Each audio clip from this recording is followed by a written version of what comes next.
Welcome to Rajendra Tandon videos. We are continuing with Sringarashatakam written by Bhartrihari, who occupies a prominent place among the ancient poets of Sanskrit literature. He belonged to the tradition of Kalidas, Valmiki, Vyas. His output was not very large, but it had a brilliant quality of thought and imagination. Please remember that he was a king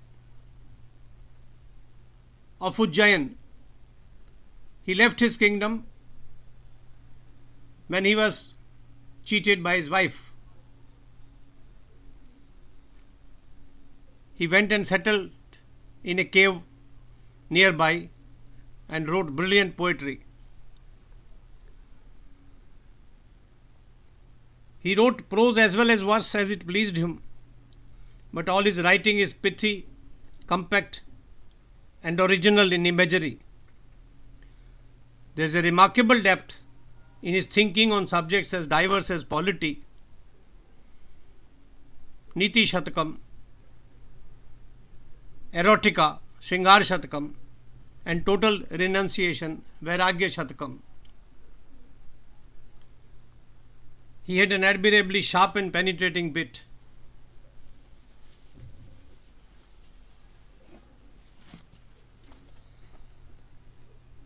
Writes Abraham Irali, a historian,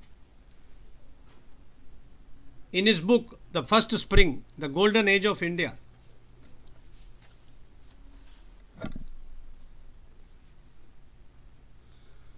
Bhartrihari particularly appeals to the modern reader because of the clarity of his poems, the vividness of his imagination, the sharpness of his thoughts, and the complexity of his feelings.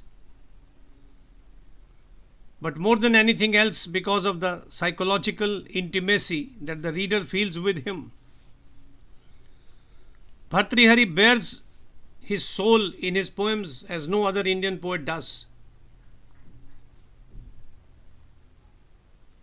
We come to know him intimately as a person and empathize with the experiences he would have gone through to become the kind of person he became and suffer the existentialist angst he suffered, writes the historian Abraham Irali.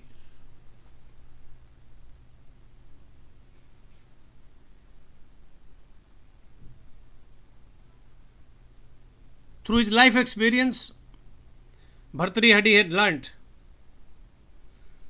the truth not just as it happens, but about the inconstancy of love and the even greater truth about the inconstancy of everything in life.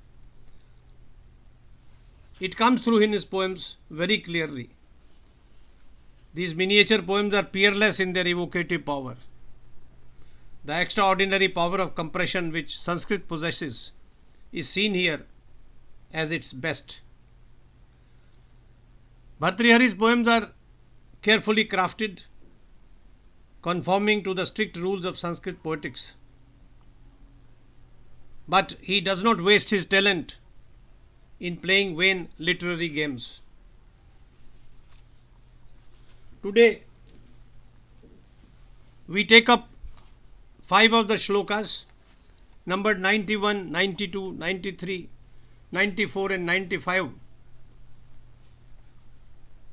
in the anthology I translated and as published by Rupa and Company, New Delhi. The first Shloka deals with people who are not easily swayed by the charms of women. Dhanyast ev चपलायत लोचनानाम तारुण्य दर्प घन पीन पयोधरानाम क्षाम उदर उपरि लस त्रिवाली लटानाम दृष्ट्वा आकृतिम विकृतिम एति मनो न येषम. It's a very interesting shloka. It refers to something to which poets have not referred to easily.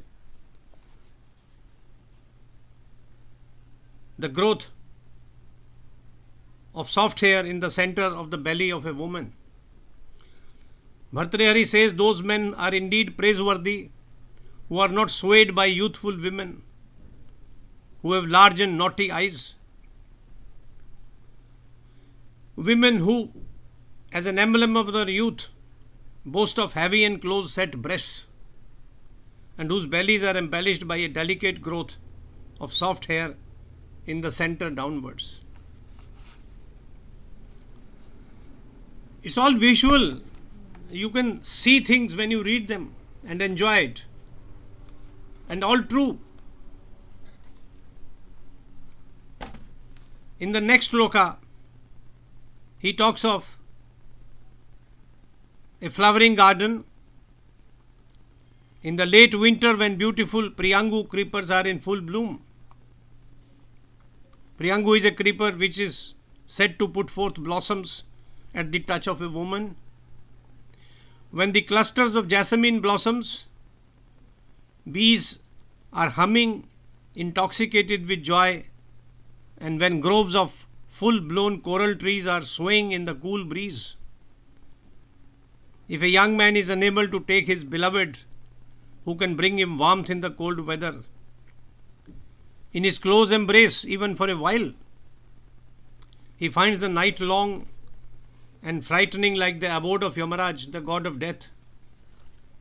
His time stands still. It's a beautiful description of a lover with his beloved in cold season. In Shloka 93,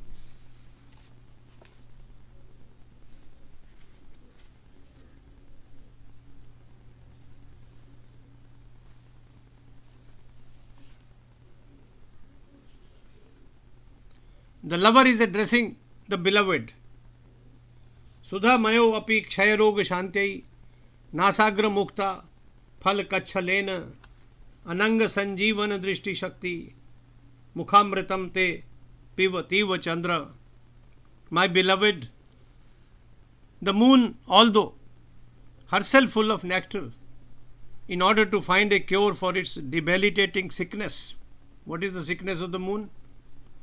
It decreases in size. The moon has descended in the form of the large pearl in your nose ring. What an image! It's common to see nose rings on women's noses. Bhartrihari says it is the moon which has come down so that she can sip the nectar of your lips.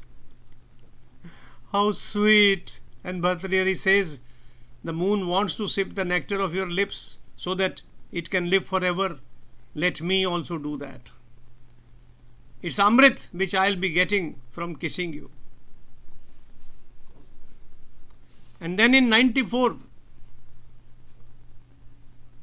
Bhartrihari talks of stately mansions, amorous women, canopies, attendants, etc., etc., other appurtenances of majesty, fortune, prosperity.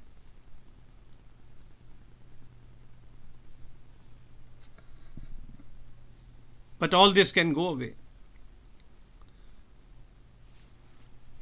He says in Sanskrit,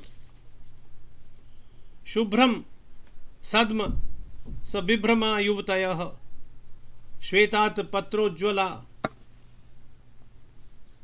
Lakshmi iti Anubhuyate Sthiram iv Sfite Shubhe Karmani Vichinne Nitaram Anang Kalaha Krida Tru Tattankun Mukta Janam iv Prayati Jhatiti Bhrashyad Disho Drishyatam. We can enjoy stately mansions, writes Bhartrihari, amorous women, canopies, attendants and other appurtenances of majesty, fortune and prosperity, only so long as the benefits of the good deeds we have done in the past lives last. He is saying that things will come to an end the moment the stock of good deeds is over. So enjoy them for the time being. But then comes the poet. He says, as soon as this treasure has been exhausted, these boons are scattered and dispersed in all directions, like the pearls that have come unstrung from a necklace during a love bout.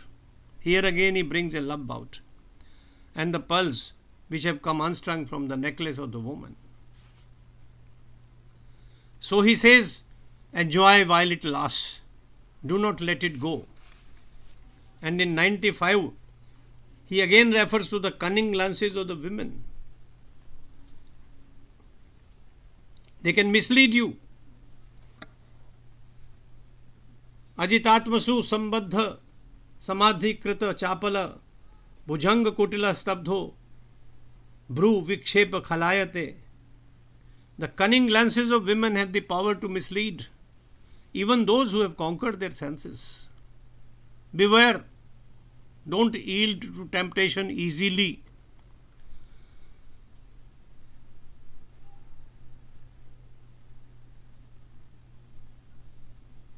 Cunning glances of women are like a person who senselessly acts wicked, like someone who disturbs a sage meditating in samadhi in intense concentration, or like a snake that undulates in a zigzag fashion to mislead its prey. Here he is warning people, don't be easily misled by the cunning glances of women. Even sadhus and saints, the rishis should be beware. That is what Bhartrihari is trying to communicate. He knows women are very powerful and he wants his readers to be very careful. Thank you. We shall take up the last 5 shlokas of this book, Sringarashatakam, in the next video.